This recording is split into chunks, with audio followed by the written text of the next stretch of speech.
उनके लिए कोई पॉलिसी लाई जाए। और एज हो रहे हैं बहुत सारे, और एज हो चुके, ये जो कैप जो है वो जो 28 साल तक थी उसको बढ़ाया जाए, एज रिलैक्सेशन दिया जाए।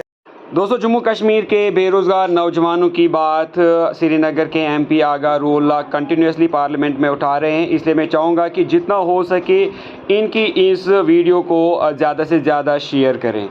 शायद 11 अगस्त को नीट का एग्ज़ाम हो रहा है, उसके लिए इनने बच्चों के सेंटर्स जो है वो आउटसाइड स्टेट्स रखे। हर एक स्टेट से इस तरह की शिकायत आ रही है। इसी तरह से जम्मू कश्मीर से भी बच्चे कह रहे हैं कि उनके सेंटर्स जो है आउटसाइड स्टेट रखे गए, 1000 किलोमीटर 2000 किलोमीटर के फासले पे रखे गए। तो उनके लिए इतनी शॉर्ट नोटिस में लॉजिस्टिक्स वगैरह वो ट्रैवल करना लगभग नामुमकिन होगा। तो मैं आपके ज़रिए से गुजारिश करना चाहूँगा कि सेंटर्स जो है एग्ज़ामिनेशन के लिए या नीट के टेस्ट के लिए वो अपनी स्टेट्स में रखे जाए स्टूडेंट्स के लिए। दूसरा ये कि कश्मीर में, जम्मू कश्मीर में जो एकेडमिक ईयर इन्होंने चेंज किया, अपनी मनमर्जी से चेंज किया। जम्मू में तो मार्च का एकेडमिक ईयर जो मार्च से शुरू होता है वो ठीक है, वो हमेशा से वैसे ही चला आता है। कश्मीर वैली में वेदर के लिहाज से हमारी जो एनुअल वैकेशन होती है वो विंटर वैकेशन होती है, और हमारा एकेडमिक ईयर जो ही शुरू होता है तो उसके इमीडिएट बाद ही हमारा ईयरली वैकेशन शुरू हो जाता है। तो जो वैकेशन का जो पर्पज़ होता है वो सर्व होता है, क्योंकि हमारे विंटर्स प्रोलॉन्ग्ड होते हैं, हमारी समर वैकेशन नहीं होती है, हमारी ईयरली वैकेशन जो है वो विंटर वैकेशन होती है। इन्होंने एकेडमिक ईयर जो चेंज किया, जो मार्च में लाया, उससे एक तो वैकेशंस का जो कंसेप्ट है वो भी ख़त्म हुआ, वो पर्पज़ सर्व नहीं होता है। दूसरा, बच्चों पे जो है वो डबल एफर्ट्स का जो है उन पे लोड पड़ता है। तो उनसे गुजारिश है कि वहाँ के क्लाइमेट को, वहाँ की जियोग्राफी को नज़र में रखते हुए एकेडमिक ईयर को चेंज करें एज इट वाज अर्लियर। हर चीज़ में एक निशान, एक मुल्क वगैरह ये लाना, अनरीजनेबल चीज़ें लाना सही नहीं होता है। कॉन्ट्रैक्चुअल लेक्चर्स जो है हमारे रियासत में, उनके हवाले से कोई क्लियर कट स्कीम लाई जाए, क्लियर कट रोड लाया जाए। और एज होते जा रहे हैं हमारे जो पीएचडी होल्डर्स हैं, स्कॉलर्स हैं हमारे, वो कॉन्ट्रैक्चुअल बेसिस पे काम कर रहे हैं रियासत जम्मू कश्मीर में। अभी तक उनके लिए, उनको रेगुलराइज करने के लिए अभी तक न कोई स्कीम है, न कोई पॉलिसी है। उनके लिए कोई पॉलिसी लाई जाए।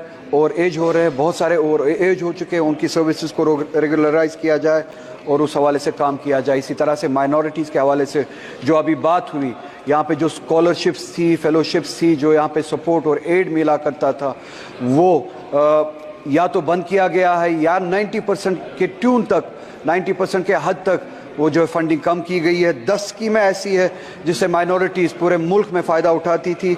उन स्कीमों को, चाहे वो मौलाना आज़ाद स्कॉलरशिप हो, चाहे वो हमारी इसी तरह से दूसरी स्कीम्स है, पढ़ो प्रदेश, बेगम हज़रत महल नेशनल स्कॉलरशिप स्कीम, नया सवेरा, नया उड़ान स्कीम, स्पेम स्कीम जो थी हमारी, प्रधानमंत्री जन विकास कार्यक्रम जो था हमारा, या तो ये बंद कर दी गई है या 90% की ट्यून तक इनकी फंडिंग कम कर दी गई है।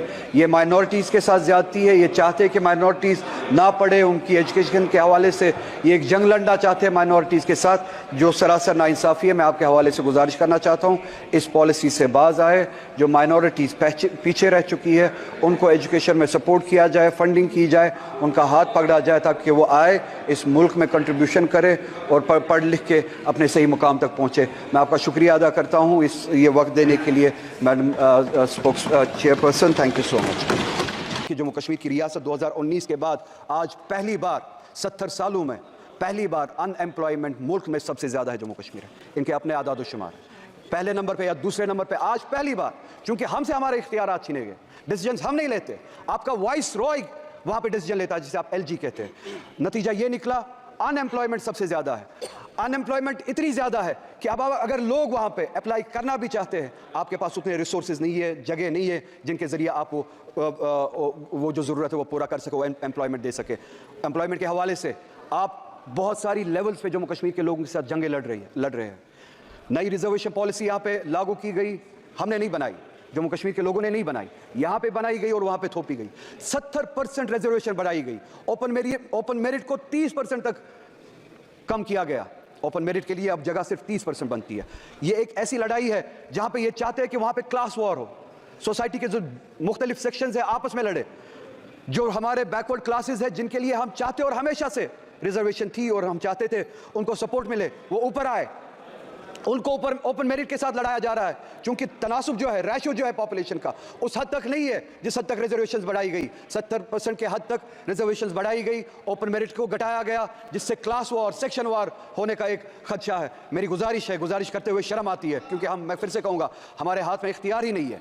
इन्हें भी सोचना चाहिए। एक रियासत है जहाँ पे हमें अब उस हद तक गिराया गया है कि यहाँ के भीख मांगनी पड़ती है, हम अपने फैसले नहीं ले पाते। इनसे गुजारिश है ओपन मेरिट को या सुप्रीम कोर्ट की जो कैप है उस हद तक रखे, या पॉपुलेशन का जो रेशियो है, पॉपुलेशन के हिसाब से जो कैटेगरीज है, पॉपुलेशन का जो रेशियो है, उस हिसाब से आप रिजर्वेशन करें, ताकि वो जो ओपन मेरिट पे इस वक्त तलवार चल रही है वो ना हो। हमारे लोग वहाँ पे इसका खामियाजा उठा रहे हैं। इसी के साथ साथ हमारे जो वैकेंसीज फिल करने के लिए जो डिले हुआ था कोविड की वजह से, कोविड से पहले हम स्टेट पे ताला लगाया गया था 2019 में, अगर यहाँ पे सबको याद हो।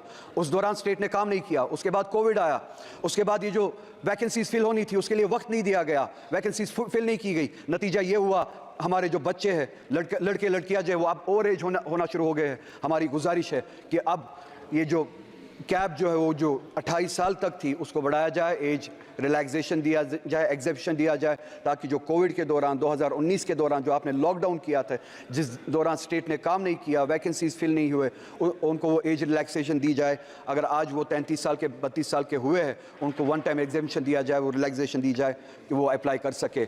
हॉर्टिकल्चर, ये जो हमने बातें की हैं इन पर गौर करे और हमारी तरफ से भी बात करे, इनका अटेंशन फोकस जम्मू कश्मीर की तरफ ले, हमारे मसले हल कराए। बहुत बहुत शुक्रिया। तो दोस्तों ये थे आगा सैयद रूहुल्लाह मेहदी, जो कि एमपी हैं श्रीनगर से, और इन्होंने जम्मू कश्मीर के बच्चों की बात की, इन्होंने ओपन मेरिट की बात की, रिज़र्वेशन की बात की, और इन्होंने ये डिमांड की कि ये जो रिज़र्वेशन का सिस्टम बनाया है उसको पॉपुलेशन के हिसाब से जो है रिज़र्वेशन दी जाए, क्योंकि जो ओपन मेरिट के कैंडिडेट्स हैं उनके साथ काफ़ी नाइंसाफ़ी हो रही है। इसके अलावा उन्होंने बात की नई रिक्रूटमेंट की, और इसमें जो नई पोस्ट्स आई है, ख़ासकर इसमें जेकेपी कांस्टेबल की पोस्ट्स हैं जो कि 4002 हैं, उसमें जो अपर एज लिमिट रखी गई है वो 28 ईयर्स रखी गई है। तो उन्होंने रिक्वेस्ट की है कि इस एज लिमिट को एक बार फिर से देखा जाए और जो एज लिमिट है वो बढ़ाई जाए, ताकि बच्चे जो हैं वो इसमें पार्टिसिपेट कर पाए। तो दोस्तों इसी के साथ मैं ये वीडियो करता हूँ एंड। उम्मीद करता हूँ कि वीडियो आपको अच्छी लगी होगी। अगर वीडियो अच्छी लगी तो वीडियो को लाइक करें, शेयर करें, साथ में चैनल को सब्सक्राइब करने के साथ साथ बेल आइकन भी जरूर प्रेस करें। दोस्तों मिलते हैं अब आपसे एक नेक्स्ट वीडियो में, तब तक के लिए टेक केयर।